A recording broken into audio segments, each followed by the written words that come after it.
Assalamualaikum warahmatullahi wabarakatuh. Nama saya Elisa Fitriani. Saya dari kelas SK2A. Saya akan menjelaskan tentang sejarah bahasa Indonesia dari sebelum sampai sesudah merdeka. Bahasa Indonesia sebelum merdeka. Berdasarkan sejarah yang ada, bahasa Melayu kuno pertama kali digunakan pada masa Kerajaan Sriwijaya atau sekitar abad ke-7 Masehi sebagai bahasa kenegaraan. Hal ini terbukti dari beberapa prasasti yang ditemukan, antara lain 1. Tulisan yang terdapat pada batu nisan di Myetujoh, Aceh pada tahun 1380 Masehi. 2. Prasasti Kedukan Bukit di Palembang pada tahun 683. Ketiga, prasasti Talang Tuwo di Palembang pada tahun 684. Yang keempat, prasasti Kota Kapur di Bangka Barat pada tahun 686. 5. Prasasti Karang Berahi Bangko, Merangi, Jambi pada tahun 688. Bahasa Indonesia sebelum kemerdekaan. Pada abad ke-15, terjadi perkembangan bentuk dalam bahasa yang dianggap sebagai bentuk resmi bahasa Melayu. Hal ini terjadi karena digunakan oleh Kesultanan Malaka, yang kelak disebut sebagai bahasa Melayu Tinggi. Namun sayangnya, penggunaan bahasa ini hanya terbatas di kalangan keluarga kerajaan di sekitar Sumatera, Jawa, dan Semenanjung Malaya.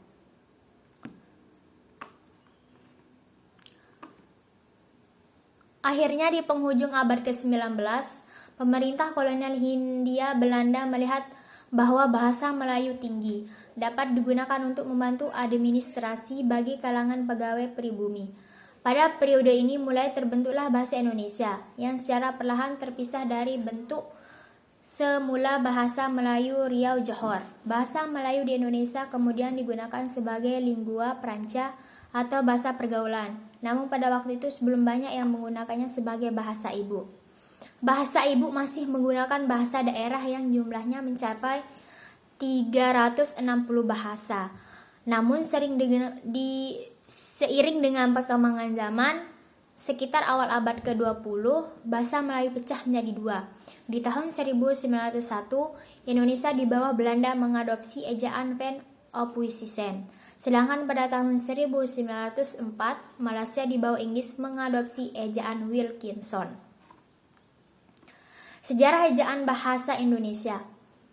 Ejaan Van Ophuijsen, Carlos Van Ophuijsen yang dibantu oleh Nawawi Sultan Makmur dan Muhammad Thaib Sultan Ibrahim menyusun ejaan baru ini pada tahun 1896. Yang mana ejaan ini merupakan bahasa Melayu dengan huruf Latin. Pedoman tata bahasa yang kemudian dikenal dengan nama ejaan Van Ophuijsen itu resmi dikawal pemerintah kolonial Belanda pada tahun 1901. Ciri-ciri dari ejaan ini yaitu A. Huruf I untuk membedakan antara huruf I sebagai akhiran dan karena harus disuarakan tersendiri dengan diftong seperti mulai dengan ramai. Juga digunakan untuk menulis huruf Y seperti dalam Surabaya. Huruf J untuk menuliskan kata-kata jang, pajah, sajang, dan sebagainya. Yang C huruf OE untuk menuliskan kata guru, itoy, omor, dan sebagainya. D tanda diakritik seperti koma, ayan, dan tanda trema untuk menuliskan kata-kata makmur, akal, tak apa, dan sebagainya. Perkembangan bahasa Indonesia setelah kemerdekaan. Terkait dengan menyebarnya bahasa Melayu ke pelosok Nusantara yang bersamaan dengan menyebarnya agama Islam di wilayah Nusantara, serta makin berkembang dan bertambah kokoh keberadaannya dikarenakan bahasa Melayu mudah diterima oleh masyarakat Nusantara sebagai bahasa perhubungan atau pemersatu antar pulau, antar suku, antar pedagang, antar bahasa, dan antar kerajaan. Perkembangan bahasa Melayu di wilayah Nusantara mempengaruhi dan mendorong tumbuhnya tali persaudaraan serta rasa persaudaraan bangsa Indonesia. Oleh karena itu, para pemuda Indonesia yang tergabung dalam perkumpulan pergerakan secara sadar mengangkat bahasa Melayu menjadi bahasa Indonesia yang menjadi bahasa persatuan untuk seluruh bangsa Indonesia. Hal ini dibuktikan dengan lahirnya Sumpah Pemuda pada tanggal 28 Oktober 1928 yang mengingkarkan satu tanah air, satu bangsa dan satu bahasa yang semuanya dengan nama Indonesia.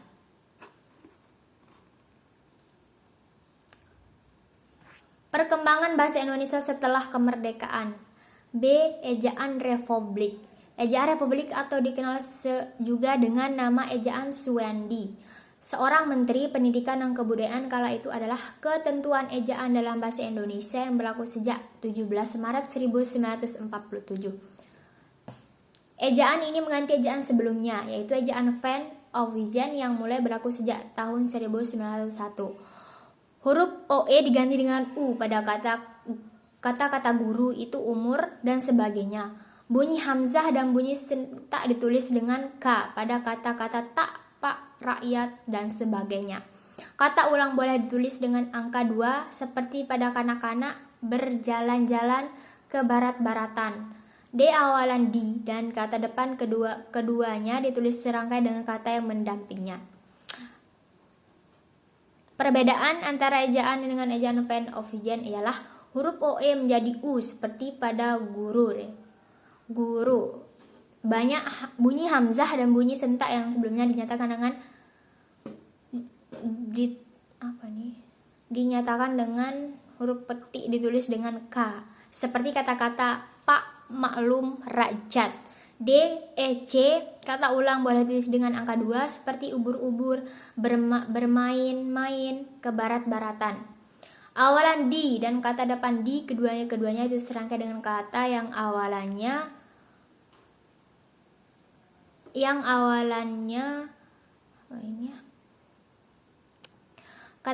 pada contoh di rumah, di sawah tidak dibedakan dengan imbuhan di pada dibeli, dimakan.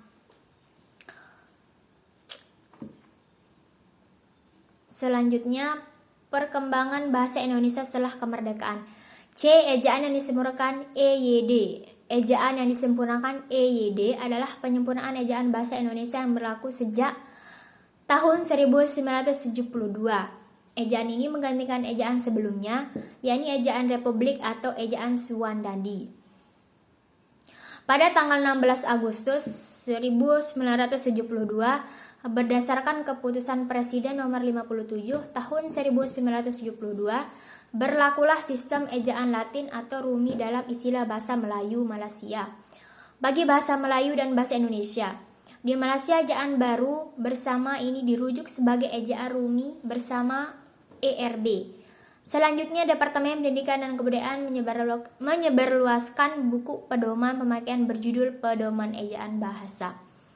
B. Panitia Mengembangkan Bahasa Indonesia, Departemen Pendidikan dan Kebudayaan menerbitkan buku pedoman umum ejaan bahasa Indonesia yang disempurnakan dengan penjelasan kaedah penggunaan yang lebih luas pada tanggal 12 Oktober 1972.